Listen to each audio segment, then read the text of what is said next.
Another cold, dark, windy night down by the seafront. There's a half moon, just enough light to see the white of the breaking waves. I've got the gale blowing right into my face and right into the microphone. Maybe the audio won't be listenable, but I had ants in my pants and needed to go out for a walk. I've got a few things to talk about this evening. One is a piece of news, I suppose you could call it, which is that I've ordered a little video camera. So in the not too distant future, these audio podcasts will probably transition into video podcasts. I guess there's two reasons why I'm doing this. One is to do with YouTube and algorithms and things, because I intentionally search for tiny YouTube channels because they never show up in my recommendations feed. I never get to see the smaller channels unless I dig deep and look for them. YouTube only seems to recommend channels that already have hundreds of thousands of subscribers or millions, and they really don't need any more support. I want to support the little guys, so I dig down deep with unusual search terms, and I search by publication date and use various little tricks to try and hunt out the YouTuber with no subscribers, or 1 subscriber, or less than 10. So I subscribe to them with, I've got a couple of YouTube channels, so I subscribe with both my channels and I give them likes and I drop them comments, not only to boost the algorithm on their behalf, but also to encourage them. Let them know that they're being heard and that their message has value and meaning and is affecting other people and the world. But I've strayed from my point, which is to say that these tiny YouTube channels that I find, they seem to grow quite quickly from no subscribers or 1 or 2 subscribers to 20 or 30 or 40 within a matter of a week or two. And the only thing that I can see that they're doing that I'm not is producing content in video format, whereas I'm obviously producing it in audio only format with a still thumbnail image of a drawing that I've made.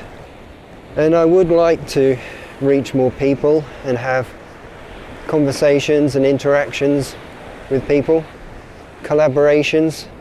And that isn't going to happen while I have only 1 subscriber. It might do, but I would like more. Call it egotistical.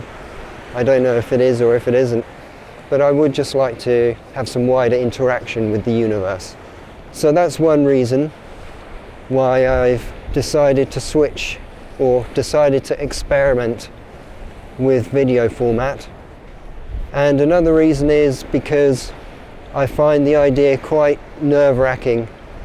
I think it's healthy to do things that frighten you, to step outside your comfort zone in order to expand your comfort zone. So that will be novel. Walking in the dark on the seafront with a video camera. I don't know how it will work. I've bought a tiny little LED light to put on top of it. It'll probably look quite strange at night time, at least. In the daytime, I can venture up on top of hills and find scenic places, and it will probably make a lot more sense. Regarding content, I think I'm gradually starting to zero in on what my material is going to be all about. I'm trying to create more of what I love consuming. And that is philosophical content, but with a personal side to it, with people talking about stories, life experiences, their thoughts about the world, their ideas. In spiritual teachings, they always urge you to denigrate the self, denigrate the ego, minimalize it, and talk generally in terms of the higher self, God, selflessness, self-sacrifice, universal principles. But I've always loved hearing about people's trials and tribulations, their successes, their reflections, their aspirations, their coping mechanisms, their sense of humour, and their adventures that they go on. Because life is continually testing us and pushing us. And I love to hear about the places people go and the things they do as personalities, as egos. And so I'm going to be sharing similar aspects of myself and my life and my trials and tribulations and adventures. And talking of tribulations, I've just got back from staying with relatives for Christmas, and that was a trial and a tribulation. My extended family are good people. Their heart is definitely in the right place. They're kind and they're generous, but I struggle to be there. I struggle because they like to drink and I don't. I have such terrible hangovers and headaches and nausea whenever I drink that I had to quit. And so they're on one planet and I'm on another. And the planets get further and further apart as the day wears on into the evening. They get louder and louder and less coherent, and I kind of stay at the same level all the way through. And on top of that, the television tends to be on quite loudly. And on top of that, I think it's Alexa, one of those gadgets in the kitchen, that's on playing music just across from the TV that's blaring out. And that's the Christmas atmosphere. Vast quantities of alcohol and multiple different sources of loud noise. And to me it's overwhelming, it's too much, it's exhausting. And I try to fit in and play along, take part in the board games and conversations and all of that.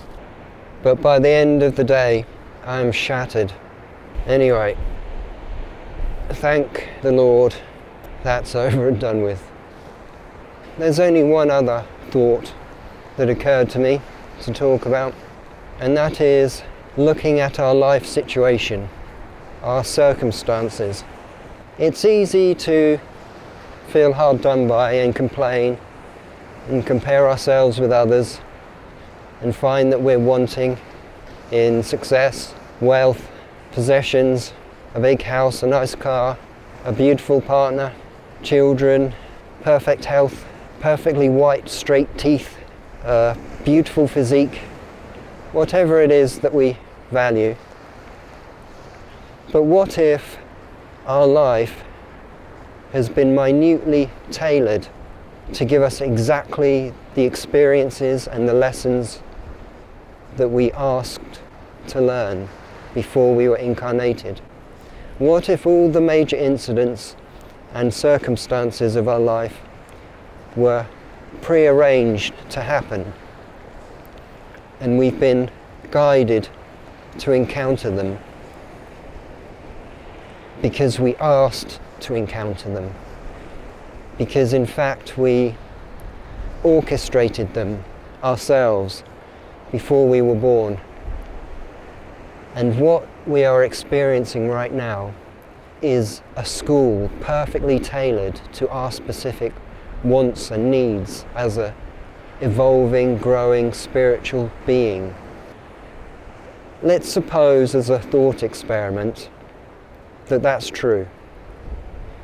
That somehow we knew with utter certainty that the life we're now living was planned in detail by ourselves with help from others before we were born, so that we could grow in exactly the way we wanted to grow in.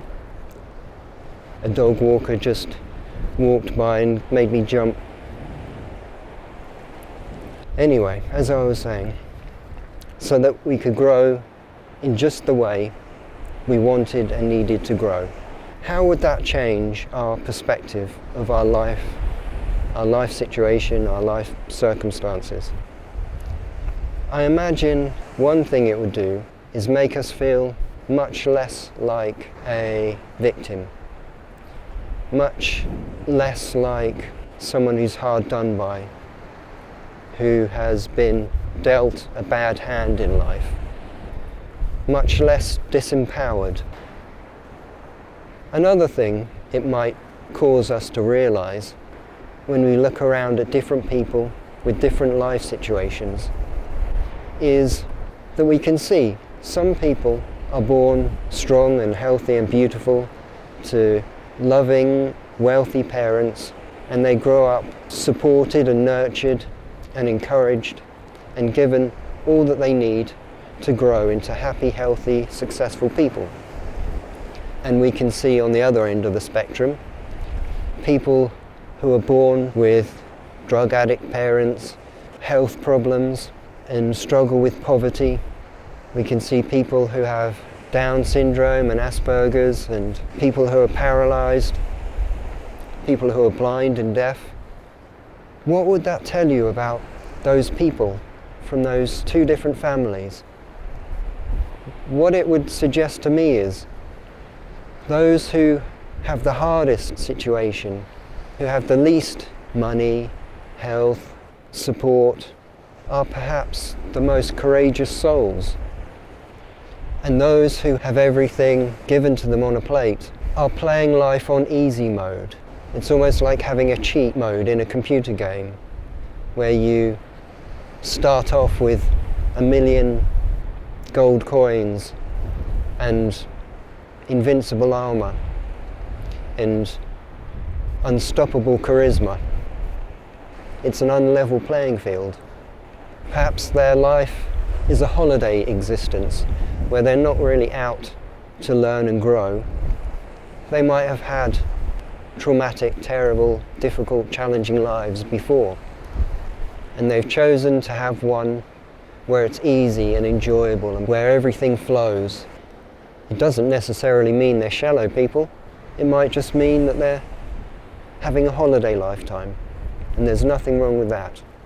But it does make my heart go out all the more to those homeless people, to those paralyzed people, to those people who try and try and try, but never succeed for one reason or another.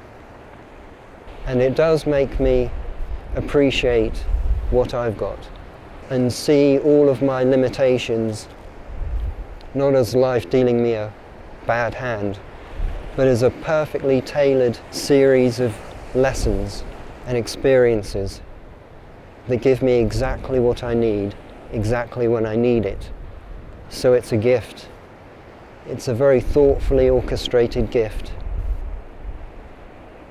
And if you look at life and your situation through that lens, I think it would lighten our load, make life more joyful, more meaningful.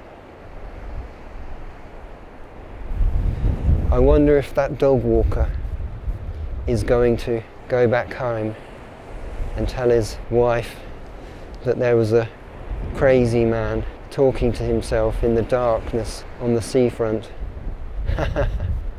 Probably. But that's something I'm going to have to get used to, because I do intend to push myself to do more of this podcasting, YouTubing, whatever it's called. It's part of my journey. For a while, a few months, I was wondering, should I spread my energy this thin between writing a novel and podcasting? Is it right to dilute my energy? Will I ever achieve anything if I'm only putting half my time and thought and energy into each activity. Perhaps it would be better to focus 100% on one thing and go for it, commit to it. But I think both are part of my journey. I think they complement each other. They exercise very different mental, physical, spiritual muscles. And I like having both in my life. So the adventure continues, ever evolving, ever changing, and I'm looking forward to seeing where it goes. Time to start making my way back to the steps of doom. Last time I came this way, I counted them. There are 203 steps to get from the seafront to the street where I live. Not footsteps, but steps going up. And then there's about another dozen to get to my front door. And then there's 2 flights of steps to get to my flat or apartment, if you're American. And so there's probably about 230 steps going upwards that I have to climb to get from here back home. I've tried taking them 2 at a time, but when I get to the top, I'm a mess. Sweating, gasping for breath. But when I take them 1 at a time, I feel fine. So I don't know if there's a moral in the story. It might just be, take your time. There's no rush. It's not a race to get back home or wherever you happen to be going. So I'll say goodnight and thank you for listening.